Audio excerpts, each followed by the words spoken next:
यहाँ चाहिँ रहेछ स्काई ब्रिज।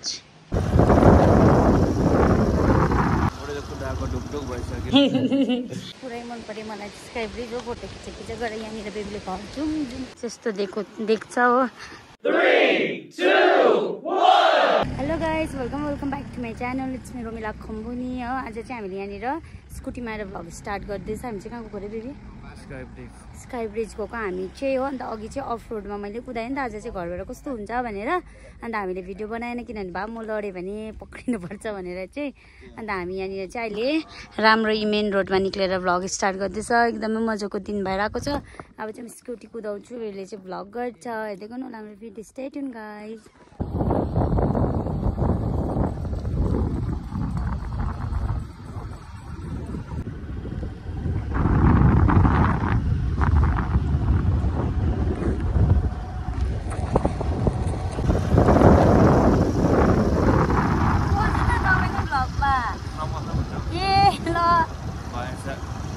आज बुढीले कुदाएको राइड कस्तो हुँदैछ भन्नु त्यहाँ। अघि अफ रोडमा चाहिँ लडाए पनि भन्नु न। धर्ना छोड चाहिँ लागेन, स्कुटीलाई पनि लागेन भन्नु। अहिले चाहिँ फेरि यहाँनिर बुढीले कुदाउँदैछ। हाम्रो घरदेखि चाहिँ अलिक अप्ठ्यारो छ नि त बाटो, अन्त सक्छु कि सक्दिनँ भनेर ट्राई गरेको थिएँ हो। अन्त चाहिँ अहिले स्काई ब्रिजको बाटो चाहिँ बन्द छ भन्दैछ रिपेयरिङको कारणले गर्दा हो। अब हेर्दै जाउँ है, झुक्की पुग्दिनँ। जानु चाहिँ जाँदैछौँ हो। फेरि मेरो स्कुटीको त्यो ब्रेक कडा भएर चाहिँ एकदमै साह्रो पऱ्यो गाइज हो।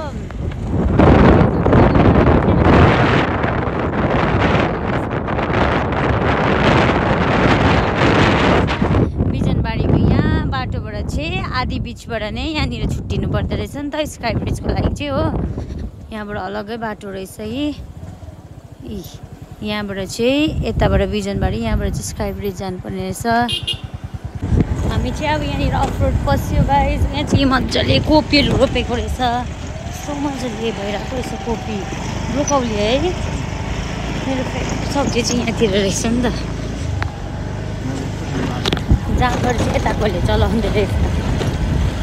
कोपीहरू रोपिरहेको रहेछ हो। हुन्छ गाइस, अब चाहिँ बाटो अलिकति अप्ठ्यारो रहेछ। हामी सिधै त्यहाँ पुगेर भिडियो देखाउँछ। हेर्दै गर्नुलाई भिडियो नै जाएगा। यहाँबाट उता चाहिँ जान्दैन रहेछ, यहाँबाट चाहिँ हिँड्नुपर्ने अवस्था रहेछ। स्कुटी चाहिँ यहीँ राख्यो हामीले। यहाँ चाहिँ यसरी बारिदिरहेको रहेछ बाटो। हामी चाहिँ अब यहाँबाट हिँडेको। अब चाहिँ हामी चाहिँ यहाँबाट हिँडेर जाँदैछ हो। यहाँ चाहिँ बाटोहरू रिपेयरिङ हुँदो रहेछ नि त। बाटो चाहिँ यस्तो रहेछ नि त यो हो। अन्त हल्का बनिँदो रहेछ, त्यहाँ चाहिँ बारिरहेको रहेछ। अब हामी हिँड्नु चाहिँ कति पर्छ याद छैन हो, तर यहीँ हत्तु भइसकिसक्यो होला। 1 घन्टा चाहिँ अब चाहिँ हामी गएको 1 घन्टा भन्दै यहाँनिर मलाई कति अरे बोक्नुपर्छ नि। तिमीले बोकेका नाइ क्यों नाइ। हुन्छ गइस, अब चाहिँ हामी हिँडेर जाँदैछ। त्यहाँ देखाउँछ हैरान भएको अनुहारहरू नहेर्नु पर्ला भनेर जस्तो भयो। Stay tune. फाइनली गाइज हामी चाहिँ आइपुग्यो। अलिक यता हिँड्नु पर्यो हो। अन्त त्यहाँ बाटोहरू बनाउँदै रहेछ नि त बिचरा हो। सबैजना मिलेर हो कि आएको कन्ट्र्याक्टले हो कि केले हो, तर बाटो चाहिँ बनाउँदै रहेछ। अन्त फाइनली हामी चाहिँ यहाँ पुगेको अवस्था। स्काई ब्रिज हो तल पनि यही है पुरिएको भनेको चाहिँ अस्ति। राम्रै छ त अन्त। होइन पुरिएको भनेको यही हो खोलाले। एकपल्ट न्युजमा चाहिँ पुरिएको भन्दै थियो, यही ठिक छ। अहिले फेरि जेसिथे बनाउनु भएछ। ए हो, यहाँ चाहिँ जुत्ताहरू खोल्नु पर्ने रहेछ। यति नाति सानोपट्टि खोला छ अहिले देख्दा चाहिँ हो। कस्तो खालके एकपल्ट चाहिँ बाढी टाइपको आएर चाहिँ डल्लै लगेको भन्दै थियो कि यताको हो कि यताको, कन्फ्युज भएको थियो। फाइनली गाइज हामी चाहिँ पुगिसकेको छ। यहाँ चाहिँ आउने इच्छा थियो अन्त हामी चाहिँ पुगेको। कस्तो लाग्यो? तपाईँ फर्स्ट टाइम है? हामी दुई नै फर्स्ट टाइम हो। ऊ पनि ड्युटीले गर्दा भ्याउँदैन नि त, अन्त आएको थिएन हो। स्काई ब्रिज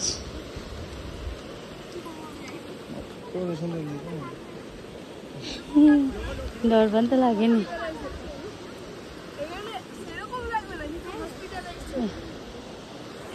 यस्तो यस्तो छ अब हामी यहाँनिर फोटोसोटो खिच्छ भिडियोहरू बनाउँछ अन्त भेट्दै गर्छ हेर्दै गर्नु हाम्रो भिडियो यस्तै थियो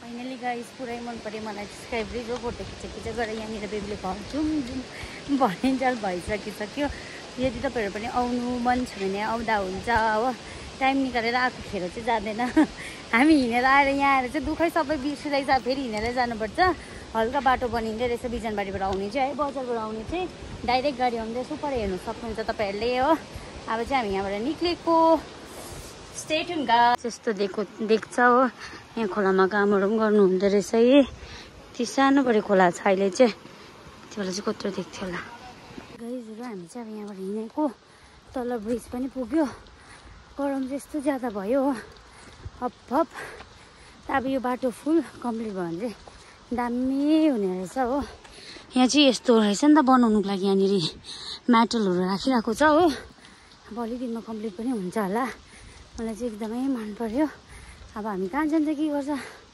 हजुरहरूलाई देखाउँदै गर्छ हेर्दै गर्नु होला हाम्रो भिडियो हामी चाहिँ फेरि सिधै त्यहाँबाट चाहिँ हामी यहाँ बिजनबारी जाँदैछ गाइज हो अन्त कस्तो भएर चाहिँ मेरो अनुहार यहाँ हेर्नु अलिकति भए पनि हिँड्नु परेर हो आएर नि हामी चाहिँ पुल बजार आइसक्यो आई लभ पुल बजार बिजनबारीमा मिठाई किन्दैछ बडीकोमा जाने भनेर हो यस्तो छ बजार चाहिँ हामी चाहिँ बिजनबारीबाट निक्लेको अन्त यहाँनिर चाहिँ बडीहरूकोमा जाँदैछ सिधै जाँदा निक्लिने भनेर हो अब हामी चाहिँ बाटोमा देखाउँछ र बडीकोमा आएर पानीहरू पिउँदैछ हो यहाँ छ ऊ यता लाइट देखेँ तर हुन्छ बडी र बहिनी खाना खाना आँटेको हामी चाहिँ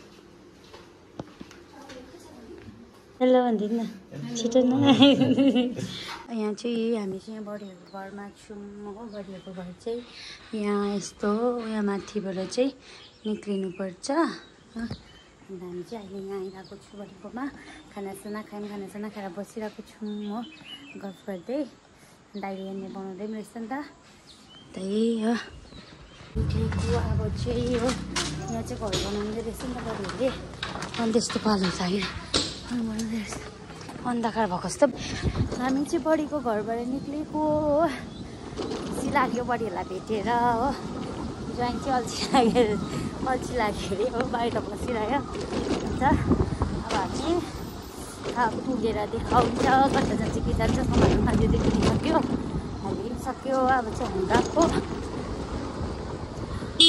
हेर्दै गर्नु होला मेरो भिडियो गाइज अब चाहिँ घर पुगेर पापाले स्कुटी सिकाइदिनु हो नि त अन्त भा बहिनी पनि आउँछ हो कसरी सिक्दै रहेछ देखाउँछु तपाईँहरूलाई भिडियोमा हेर्दै गर्नु होला हाम्रो भिडियो देखिन्छ हाम्रो घर जाने बाटो चाहिँ यो मेन चाहिँ हो अब म चाहिँ यहाँनिर अप्ठ्यारोमा कुदाउँदैछु अघि पनि यहाँ तल झन्डै फल ट्याक्स हो अब हेर्नु होला गाइज मलाई स्कुटी सिकाइदिनु भन्दा चाहिँ पानी परेर चाहिँ पापाहरू घर जानुभएछ हो अन्त हामी यहाँबाट हिँडेको घर आइपुग्यो हो स्कुटी सिक्ने मान्छे यहाँ फुलमा पानी हाल्नु हुँदै रहेछ किन नबसी घर स्कुटी सिक्नु पानी लुगा थियो घरमा हो बिचरा फुलमा पानी हालिदिनु हुँदै रहेछ भोलि ल घर आइपुगेको अवस्था हो स्कुटी सिक्नु नपाएर टेरी हेर्दैछ यता र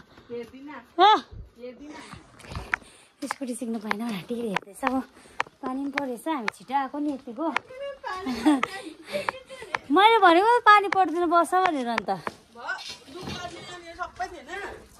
रहेछ अब चाहिँ हामी घर आइपुगेको अवस्था त्यसै त म त्यो डल्लो पारेर सुतेर जखक्क भएर त्यहाँ स्कुटीमा हो यति नै भिडियो चाहिँ हो म चाहिँ पापा र बहिनीहरूले स्कुटी सिकेको हालौँ भनेर चाहिँ मैले भनिदिएको थिएँ अब त्यो हुनु सकेन भोलि हुन्छ है बाबा गाइस हामी चाहिँ यस्तो के गरेर देखाइहाल्यो तपाईँहरूलाई हो स्काई वक मन पऱ्यो भने आउनु होला नि त हाम्रो बडीको घर देखिहाल्नु भयो त्यहाँ हो त्यति नै हो बाबा गाइस नेक्स्ट भिडियो मन पऱ्यो भने लाइक सेयर सब्सक्राइब चाहिँ गरिदिनु होला बाई बाई